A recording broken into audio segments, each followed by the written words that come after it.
Good morning friends. आज का topic जो हम देख रहे हैं वो है इंटरनेशनल इन्वेस्टमेंट। इंटरनेशनल इन्वेस्टमेंट क्या होता है? लेट अस सी। इंटरनेशनल इन्वेस्टमेंट का मतलब होता है जब हम डिप्लॉयमेंट ऑफ कैपिटल करते हैं across the national borders. Deployment of the capital हो रही है अक्रॉस द नेशनल बॉर्डर में, ये नेशनल बाउंड्रीज के बाहर। क्यों करते हैं? With the aim of earning profit. हम इन्वेस्टमेंट इसलिए करते हैं जिससे हम उसमें प्रॉफिट अर्न कर सकें। These investments are made by the individual companies government in the foreign countries. और ये सारी इन्वेस्टमेंट इंडिविजुअल कर सकते हैं, कंपनीज कर सकते हैं, या कोई भी गवर्नमेंट कोई भी फॉरेन कंट्री के दूसरी कंट्री में अक्रॉस द बाउंड्री जाके इन्वेस्टमेंट कर सकते हैं।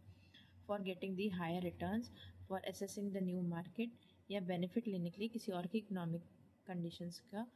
इन रीजंस की वजह से हम जो है वो इंटरनेशनल इन्वेस्टमेंट की तरफ जाते हैं। अब है next, various types of international investment. कितने टाइप का इंटरनेशनल इन्वेस्टमेंट होता है? तो there are various type. Let us see one by one. पहला है FDI. FDI means foreign direct investment. Foreign direct investment क्या होता है? जिसमें हम लॉन्ग टर्म के बेसिस पे किसी और कंट्री में इन्वेस्ट करते हैं, और इन्वेस्ट करने के बाद हमें डिग्री ऑफ कंट्रोल भी मिलता है उस फॉरेन कंपनी में। तो वो होता है हमारा foreign direct investment. It involves long term interest and significant degree of control in the foreign company, such as setting up of manufacturing plant, acquiring business and forming a joint venture। तो F help क्या करता है कि हमें उस पर control भी access करने के लिए हेल्प करते हैं।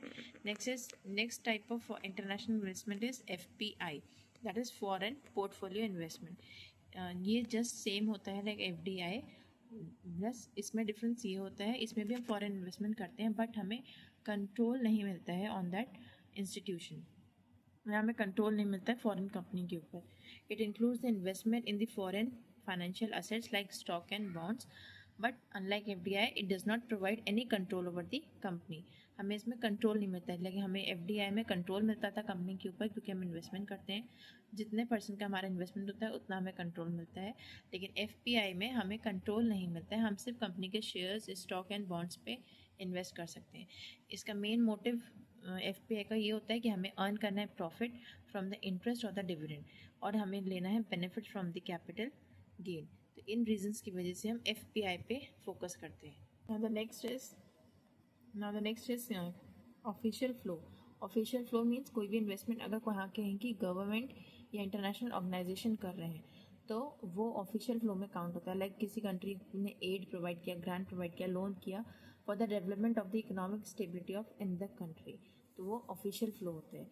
Next is commercial loan from the financial institutions. Commercial loans हमें मिल रहे हैं तो ये भी इंटरनेशनल इन्वेस्टमेंट का एक पार्ट है। Banks and foreign companies or government are also considered international investment. These loans are extended to earn interest income and may come with specific term related of repayment, currency denomination or the collateral.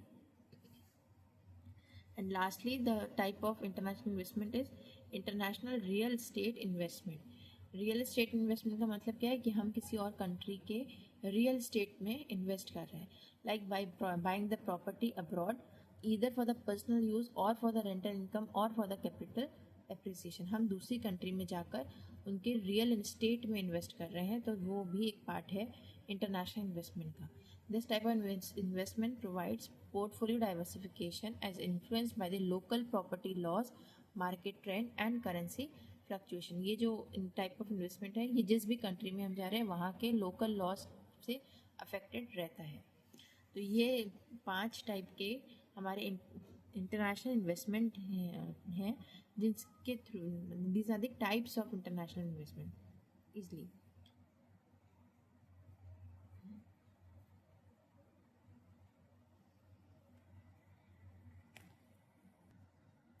Now let's see, कुछ ऐसे international investment करने के लिए हमारे को एक capital budgeting की requirement होती है, जिससे हम चेक कर सकें कि हमारा जो भी लॉन्ग टर्म प्रोजेक्ट है वो कितना वायबल है।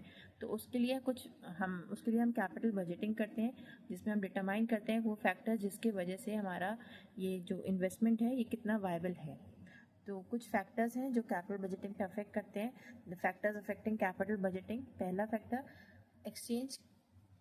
Exchange rate risk.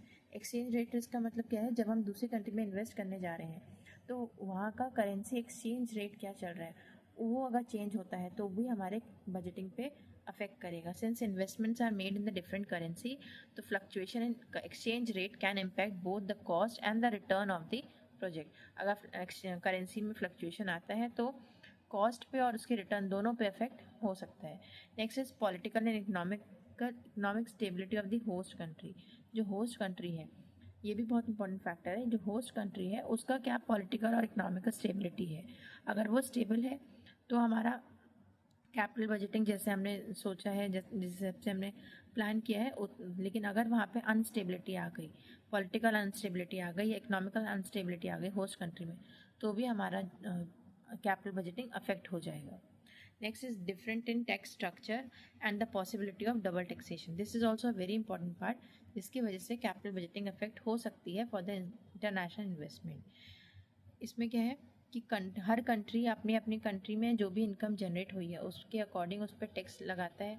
तो अगर हमने बाहर किसी कंट्री में इन्वेस्ट किया है और वहाँ से हमें प्रॉफिट अर्न हुआ है, तो एक बार हम वहाँ पे टैक्स पे करेंगे, और फिर जब हम उस कंट्री को, उस इनकम को अपनी कंट्री में लेकर आ रहे हैं, तो हम अपनी कंट्री में भी उसको टैक्स पे करेंगे. तो ये डबल टैक्सेशन हो रहा है. तो इस डबल टैक्सेशन को अवॉइड करने के लिए अवॉइड करा टैरिफ लगाए जाते हैं, मतलब ट्रीटीज़ बनाई गई हैं जिससे हम ये अवॉइड कर सकें double taxation. Next, restriction on fund repatriation. Fund repatriation का मतलब क्या होता है?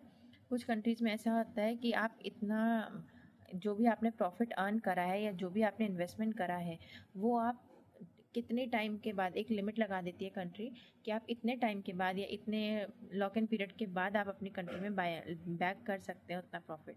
तो इससे भी कंपनी की कैपिटल बजटिंग अफेक्ट होती है. तो ये सारे पॉइंट्स हैं जो हमारे जो हमारे इंटरनेशनल इन्वेस्टमेंट से रिलेटेड हैं. और इंटरनेशनल इन्वेस्टमेंट करने के लिए हमें एक मेन जो फाइनेंशियल इंटरनेशनल इन्वेस्टमेंट करने के लिए हम क्या बनाते हैं? कैपिटल बजटिंग बनाते हैं. वो कैपिटल बजटिंग हमारे कुछ फैक्टर्स से अफेक्ट होती है. वो फैक्टर्स क्या क्या हैं कि हमारा एक्सचेंज रेट है, रिस्क में है, पॉलिटिकल एंड इकोनॉमिक स्टेबिलिटी है कि नहीं, डिफरेंस अगर टैक्स स्ट्रक्चर्स में आ रहा है तो, या फिर हमारे restriction on the fund repatriation है. तो ये फैक्टर्स हैं जो अफेक्ट करते हैं हमारी कैपिटल बजटिंग के लिए, जो कि रिक्वायर्ड है for international investment. Thank you.